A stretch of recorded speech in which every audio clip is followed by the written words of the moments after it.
Here's the big challenge of life. You can have more than you've got because you can become more than you are. That's the challenge. And of course the other side of the coin reads, unless you change how you are, you'll always have what you got. I have found in my experience that income does not far exceed personal development. Now sometimes income takes a lucky jump, but sure enough, unless you grow out where it is, it'll usually come back where you are. Life has strange ways. If somebody hands you $1 million, best you become a millionaire quickly, so you get to keep the money. Otherwise, sure enough, it'll disappear. Somebody once said, if you took all the money in the world, divided it up equally among everybody, it would soon all be back in the same pockets. Incredible. Success is something you attract, not something you pursue. Success is looking for a good place to stay. So instead of going after it, you work on yourself. Personal development. See, the major question to ask on the job is not what are you getting. The major question to ask on the job is what are you becoming? See, the big question is not what am I getting paid here. The big question is what am I becoming here? Because true happiness is not contained in what you get. Happiness is contained in what you become. So that's our major subject for tonight, personal development. Of all the assignments Mr. Schoaf gave me at age 25, this was probably the most difficult. In fact, I'm still working on this one. I think it's an unending challenge to see what you can become. The next subject is called Basic Laws. And it's good to study the basics. And I call these basics primarily because they come from the Bible. Now, I'm not a theologian or a minister, and that'll be apparent. But Mr. Schoaf taught me that the Bible was a good textbook for ideas and stories and success equations, how to live the better life. I found out that was true. He also taught me that the Bible is as practical as it is spiritual, and I found out that's true. If you look at your bank account and your income and you're not happy, there's several places in the Bible to check to see what the heck's wrong so you can make the changes. And we're going to cover some of those tonight, called basics. Okay. The next subject is my favorite, setting goals. Mr. Schoaf taught me how to set goals. What a favor that was. One morning at breakfast, shortly after I met him, he said, Jim, let me see your current list of goals and let's go over them and talk about them. He said, maybe that's the best way I can help you get a better direction started. And I said, I don't have a list. He said, well, is it out in the car or home somewhere? I said, no, sir. I don't have a list anywhere. He said, well, young man, that's where we got to start. He said, I can tell you right now, if you don't have a list of your goals with you, he said, I can guess your bank balance within a few $100s. Which he did. And that got my attention. I said, you mean my bank balance would change if I had a list of goals? He said, drastically. That day I became a willing student how to set goals. And sure enough, learning how to set goals changed my life. And I often wondered why no one had ever taught me how to set goals up until age 25. I went to high school, but if they offered it, I missed it. I went to college for a year, never heard it. I worked for Sears. Really. And to my knowledge, Sears never taught it. Right? How to set goals. So here I am, age 25, married, my family's starting, I've been to college, I'm working, and I still don't know how to set goals. But fortunately, when I was 25, I met the man who taught me how, and it revolutionized my whole life. Economically, socially, personally, it's incredible. So I want to share with you tonight what Mr. Schoaf shared with me, how to set goals. It can be a life changer. Okay. The next subject is the negative part of the seminar. Life is part negative, so we got to talk about the negative. And this subject is called diseases of attitude. Diseases of attitude.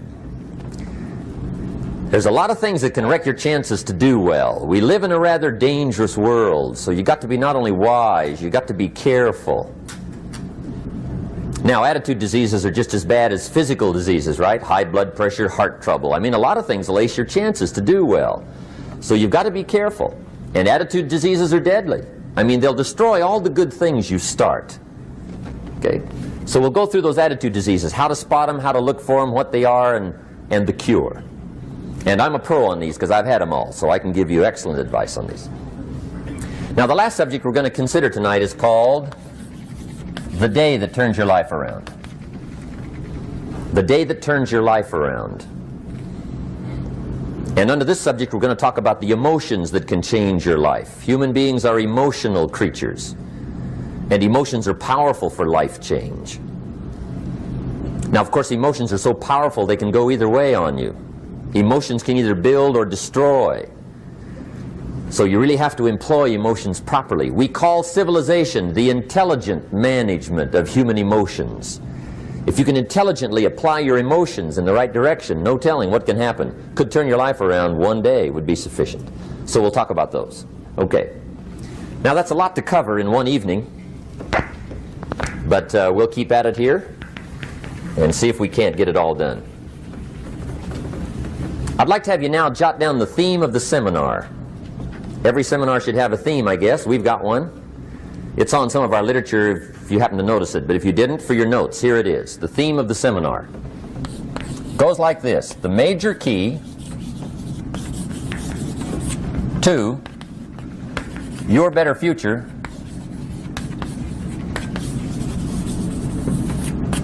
is you. That's the theme of our seminar tonight. The major key to your better future is you. And I'd like to have you underline two words just to give it some added punch. Underline the word major and the word you, so that it reads, the major key to your better future is you. Now, my first suggestion is transfer this to a card or something where you can put it up, where you can see it every day. Preferably put it up where you can see it at the beginning of the day, before you go off to put the day together. This is a good phrase just to glance at, to keep in mind as you're putting the day together. It's called the silent seminar. If you'll just let this talk to you during the day, I found it to be tremendously helpful. The major key to your better future is you. For a big share of my life now, I didn't have this one quite figured out, among a lot of things I didn't have quite figured out. Many things used to puzzle me back in those early days.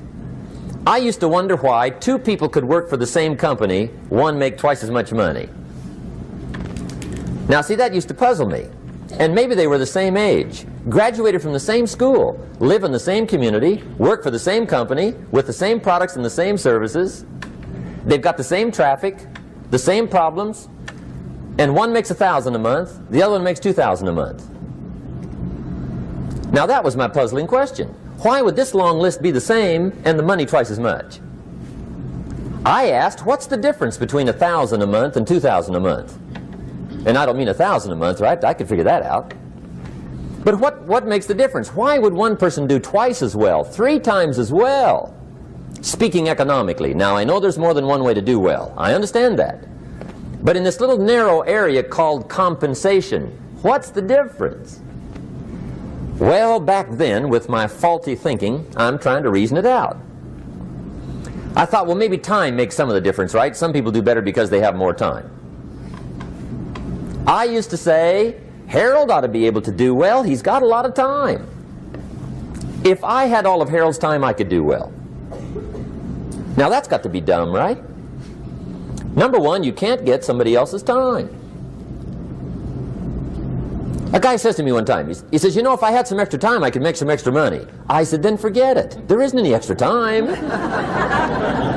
Hey, when the clock strikes 12 midnight, that about wraps it up, right? I mean, you can look around the gongs there for a little more, but it's over. You say to the guy, what are you doing? He says, I'm looking for extra time. See, they'll come and take you away, right? There isn't any more time. Now, if you can't get more time, which you can't, what could you get more of that would make a difference in economic results? And here's the key word. Make it a part of your notes. We're going to consider it tonight. The word is value. And I have a little phrase for your notes. Value makes the difference in results. Value makes the difference. You can't get more time, but you can create more value. Now here's the first lesson of economics. Everybody should learn it from the time they're old enough to understand what a dollar means. How to earn one, how to get one, how to keep one, what to do with it. First lesson of economics. We primarily get paid for value. That's lesson one. Bringing value to the marketplace, that's how you get paid. You don't get paid for the time. I know it takes time to bring value to the marketplace, but you get paid for the value, not the time. Now, since that's true, here's one of the key questions of the evening. Is it possible to become twice as valuable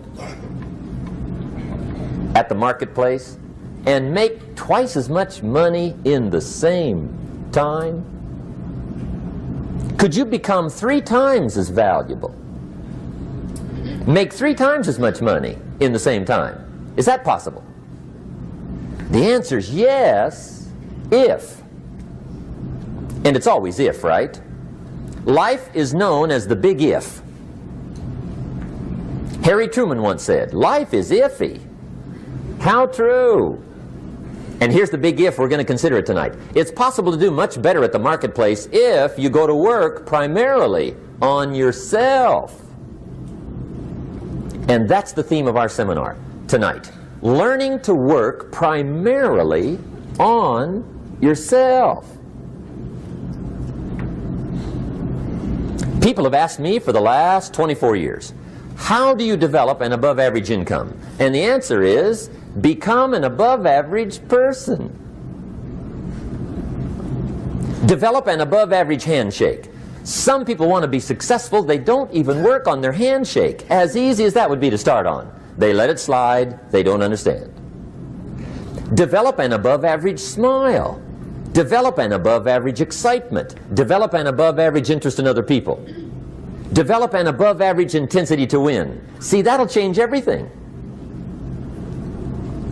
Probably one of the most frustrating experiences in life is looking for an above average job with above average pay without becoming an above average person.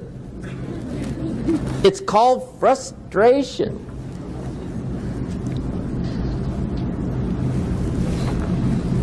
And Mr. Shoaff gave me probably the greatest clue he gave me when I first met him.